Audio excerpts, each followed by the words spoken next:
ओम शांति। आज है 24 तारीख, मातेश्वरी जी की स्मृति दिवस। मातेश्वरी जी के बारे में आज की मुरली को सुनते हैं। इस कर्म क्षेत्र पर कर्म अनादि चीज है। तुम्हें कर्म छोड़ना नहीं है, लेकिन कर्म योगी बनना है। मम्मा हमें सीख देती हैं, तुम्हें कोई भी कर्म नहीं छोड़ना, क्योंकि तुम शरीर के साथ हो और शरीर बिना कर्म किए रह नहीं सकता। इसलिए तुम्हें कर्म और योग का बैलेंस रखना है। मम्मा कहती हैं ये सृष्टि एक कर्म का खेत है, जहाँ हर एक मनुष्य आत्मा अपना अपना पार्ट प्ले कर रहा है। कोई भी मनुष्य ऐसा नहीं है जो बिना कर्म के बैठा हो। इसमें सृष्टि में परमात्मा का भी पार्ट है, लेकिन वे आत्माओं के सदृश जन्म मरण में नहीं आते। भगवान का भी आने का इसी सृष्टि पर पार्ट है, लेकिन वो जन्म मरण में नहीं आते। आत्माओं के सदृश्य उनका कर्म का खाता उल्टा नहीं होता।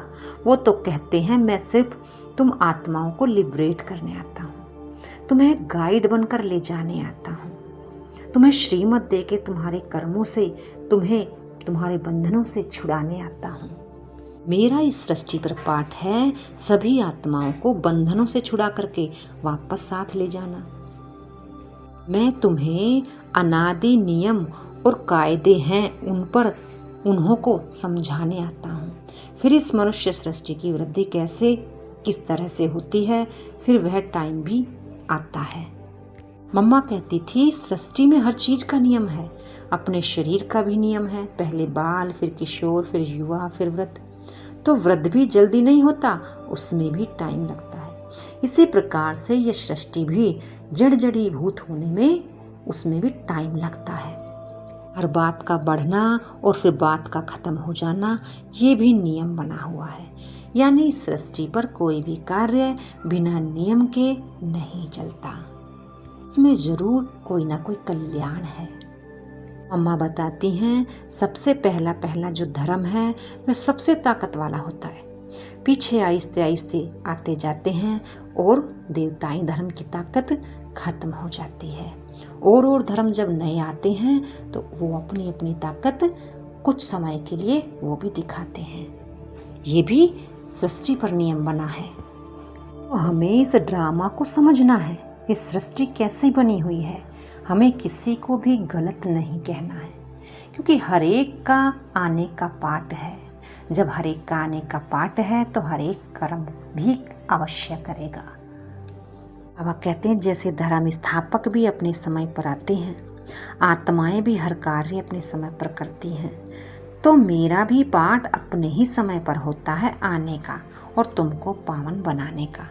इसीलिए बाबा को सर्वशक्तिमान भी कहते हैं। सबसे शक्तिशाली काम है आत्माओं को माया के बंधन से छुड़ाना और नई दुनिया की सैपलिंग लगाना।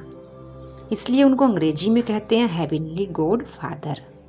हेवन द्वारा स्थापन किया हुआ स्वर्ग, वहाँ एक धर्म एक राज्य होगा, तत्व आदि सब चेंज हो जाएंगे। इसीलिए उनको कहते हैं हेवनली गॉड फादर, सर्वशक्तिवान। वो ही सब कार्य समय पर करता है।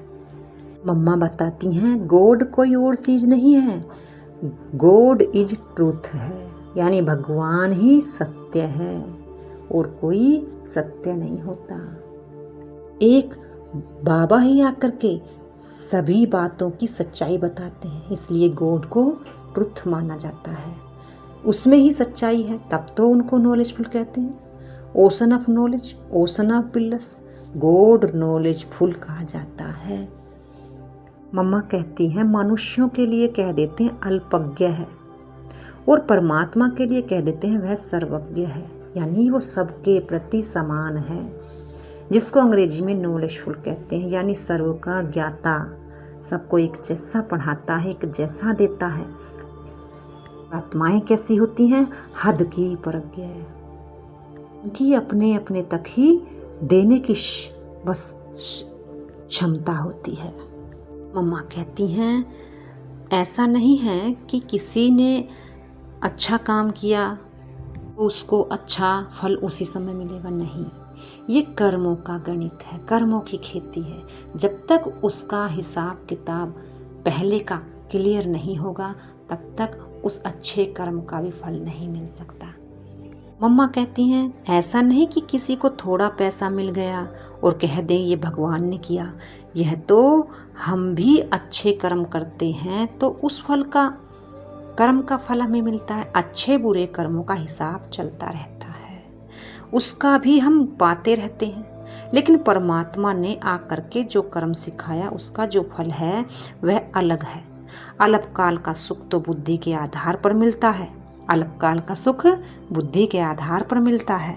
इसीलिए उसके बारे में कहते हैं कि मैं ही आकर के कर्मों की यथार्थ नॉलेज बताता हूँ। इसको कहा भी गया है कर्म योग श्रेष्ठ योग। इसमें कर्म को घर गृहस्थ में भी छोड़ने की बात नहीं कि भगवान को याद करने के लिए कहीं भी जाने की जरूरत नहीं। घर गृहस्थ में रहते हुए कर्म योगी रहो, हथकार डे और दिल बाप को यार डे। मम्मा कहती सिर्फ तुम अपने कर्मों को पवित्र कैसे बनाओ उसकी नॉलेज मैं बताता हूँ और उसके लिए कुछ भी छोड़ने की दरकार नहीं। तो कर्म को पवित्र बनाता हूँ, कर्म छोड़ना नहीं पड़ता। कर्म तो अनादि चीज है, वो तो देवताएं भी करते हैं, तो आसुरी मनुष्य कलयुगी मनुष्य भी करते हैं, जिससे फिर तुम्हारे कर्म का खाता अकर्म रहता है। अकर्म का मतलब है कोई बुरा खाता नहीं बनता, और अकर्म हमारे सतयुग में ही बनते हैं। बाबा कहते हैं मैं इस कारपोरियल दुनिया में तुम्हारे लिए आया हूँ, तो कम से कम इतना टाइम है, उतना टाइम तो कुछ हमारा ख्याल करो। बाबा के बन जाओ तो कम से कम इतना टाइम तो शुद्ध हो जाएगा, सफल हो जाएगा। फिर तो तुम्हारी ऐसी प्रारब्ध बन जाएगी जो तुम्हें उस दुनिया में मेहनत नहीं करनी पड़ेगी। अभी थोड़ी मेहनत की बात है बस। बाबा कहते हैं तुम्हें कैसे भी करके मर मिट करके भी पवित्र रहने की प्रतिज्ञा करनी है। अपनी दृढ़ता रखो, अपनी धारणाओं में रहने का पूरा प्रयत्न करो। बाप तुम्हें साफ साफ बताते हैं तुम सिर्फ इतने थोड़े टाइम के लिए मेहनत करो। ये मत सोचो कि मैं ऐसे करता हूँ या मैं ऐसे करती हूँ, दुनिया क्या कहेगी, वह क्या कहेंगे। अरे दुनिया क्या कहेगी छोड़ दो, अभी ये दुनिया ही जाने वाली है। अब तो मौत सामने खड़ा है। तुम इतना लंबा चौड़ा जो बना कर बैठे हो ये सब वेस्ट कर रहे हो। शरीर निर्वाह के लिए जितना चाहिए उतना भल करो, जितना तुम्हारा क्रिएशन के साथ हिसाब किताब है उतना करो। मैं कहाँ संभालूंगा, इसे तुमको ही संभालना है। जो जरूरी है वह तो तुमको फ्री करता हूँ करने के लिए, लेकिन अभी यह जो एक्स्ट्रा रच रहे हो ना, इसके लिए मना करता हूँ, क्योंकि अब वह तो गिरना ही है। दुनिया ही जानी है तो तुम अपना फालतू समय क्यों गवा रहे हो, फालतू झंझटों में क्यों पड़ रहे हो। आप कहते हैं देख लेना, अभी अगर मुझे सीधी उंगली नहीं दोगे ना, हाथ नहीं दोगे, तो फिर मैं ऐसे नाक पकड़ के ले चलूँगा। नाक पकड़ेगा तो फिर दम घुट जाएगा, फिर दुख सहना पड़ेगा, सजाएं खानी पड़ेंगी। इसलिए कहते हैं अभी हाथ में हाथ देकर सीधा चलने का टाइम आ गया। अगर सीधी तरह से नहीं चलोगे तो फिर मेरे हाथ में तुम्हारा नाक भी आ जाएगा। बाबा हमें कितने प्यार से समझा रहे हैं और मम्मा भी इसको कितने प्यार से क्लियर कर रही हैं। उस समय तुम कुछ नहीं कर पाओगे वाए पश्चाताप करने के। आप कहते हैं जिन विचारों को पता नहीं उसकी तो बात ही अलग है, बाकी जिन्हों को पता है वह बैठ करके सुन के फिर औरों को सुनाएं। अपने नुकसान को घाटे को अच्छी तरह से समझें, अच्छी तरह से कुछ ना कुछ अपनी बुद्धि में डालते रहें, अपना भी कल्याण करते रहें, दूसरों का भी। मम्मा कहती हैं कि बाबा कहते हैं अगर गफलत की तो खैर नहीं, जैसे 10 गुना फायदा होता है वैसे 10 गुना नुकसान भी हो जाएगा। मम्मा कह रही हैं अपनी पूरी तकदीर बनाओ, आंखें खोलो, बुद्धि को खोलो, समय का पूरा फायदा उठाओ। अभी अगर धारणा पूरी नहीं होगी तो माया के संग का रंग लग जाएगा। तब तो कहते हैं hear no evil, see no evil, talk no evil. कई ऐसे इविल्स हैं जो यहाँ भी कईयों को छोड़ते नहीं हैं। फिर एक दो के संग दोष में आ जाते हैं तो कहते हैं ऐसे संग दोष से बचे रहो। ऐसा मत समझो कि संग दोष बाहर है, यहाँ नहीं है, नहीं, यहाँ भी वह घूमते रहते हैं। यानी ब्राह्मणों में भी संग दोष खराब करने का है, क्योंकि खाली विकारों का संग दोष नहीं, लेकिन बहुत ऐसे संग दोष हैं जो एक दूसरे को देख करके पुरुषार्थ में ढीले हो जाते हैं। क्योंकि रावण भी ब्राह्मण के भेष में ही आकर के सीता को चोरी करता है। इसलिए बाप कहते हैं अच्छी तरह से कवच पहन कर रखो। कवच होगा तो उसकी गोली लगेगी नहीं। योग का ही कवच, ज्ञान की तलवार, इस सभी अस्त्र और शस्त्र को अपने पास अच्छी तरह से संभाल कर रखो। मम्मा से किसी ने प्रश्न किया, मम्मा हम चलते फिरते योग की स्थिति ऊंची अवस्था में कैसे स्थित हो सकते हैं? मम्मा ने जवाब दिया, वास्तव में अपनी यह लाइफ नेचुरल योग की हो जानी चाहिए, क्योंकि योग है निश्चय, निश्चय है तो योग है। तो हरदम निश्चय को कायम रखकर प्रैक्टिकल वह स्वरूप बन जाना है। निश्चय रूप बन कर्मेंद्रियों से कर्म करो। भल स्थूल कर्मेंद्रियां कोई भी कार्य करती रहें, मगर खुद को उस ही मुख स्वरूप अवस्था में लवलीन रखना है। आपका चेहरा सदा सुख स्वरूप रमणीक दिखाई दे। अगर कोई भी अशुद्ध संकल्प विकल्प आ रहे हैं तो ईश्वरीय आनंद में आंतरिक मगन अवस्था में नहीं होने देंगे। इसलिए अपनी अवस्था को मगन रखो, फिर कोई भी अशुद्ध संकल्प विकल्प की उत्पत्ति नहीं होगी। शुद्ध प्योर धरनी में जो भी संकल्प उत्पन्न होंगे वह लोक संग्रह प्रति अथवा अपनी उन्नति प्रति होंगे।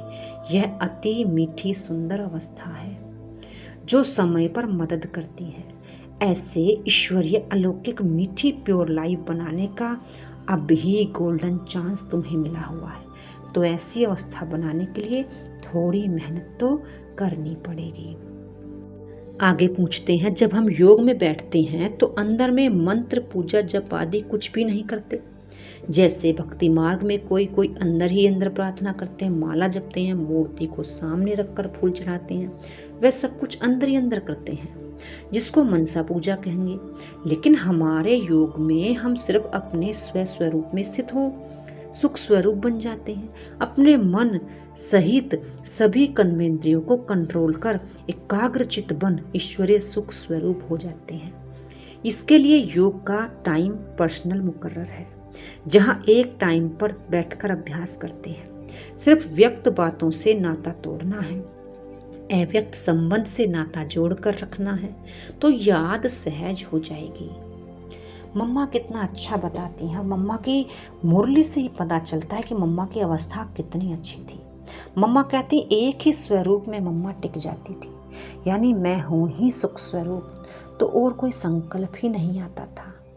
अंदर वो कुछ भी चलता नहीं था, जो बाबा बताते हैं उसका ही स्वरूप बन जाती है। तो मम्मा की मुरली को सुनते सुनते ही आत्मा अपनी स्थिति में स्थित होने लगती है। आज मम्मा की मुरली से बहुत ही गहरी स्थिति बनने वाली है। आज का वरदान, बाप दादा के साथ द्वारा माया को दूर से ही मूर्छित करने वाले माया जीत जगत जीत भव। जैसे बाप के स्नेही बने हो, ऐसे बाप को साथी बनाओ तो माया दूर से मूर्छित हो जाएगी। शुरू को जो वायदा है, तुम ही संग खाऊं, तुम ही संग बैठूं, तुम ही से रूह रिहान करूं, इसी वायदे प्रमाण सारी दिनचर्या में हर कार्य बाप के साथ करो तो माया डिस्टर्ब नहीं कर सकती, उसका डिस्ट्रक्शन हो जाएगा। तो साथी को सदा साथ रखो। साथ की शक्ति से व मिलन में मगन रहने से माया जीत जगत जीत बन जाएंगे। स्लोगन है, अपनी ऊंची वृत्ति से प्रवृत्ति की परिस्थितियों को चेंज करो। अच्छा, ओम शांति।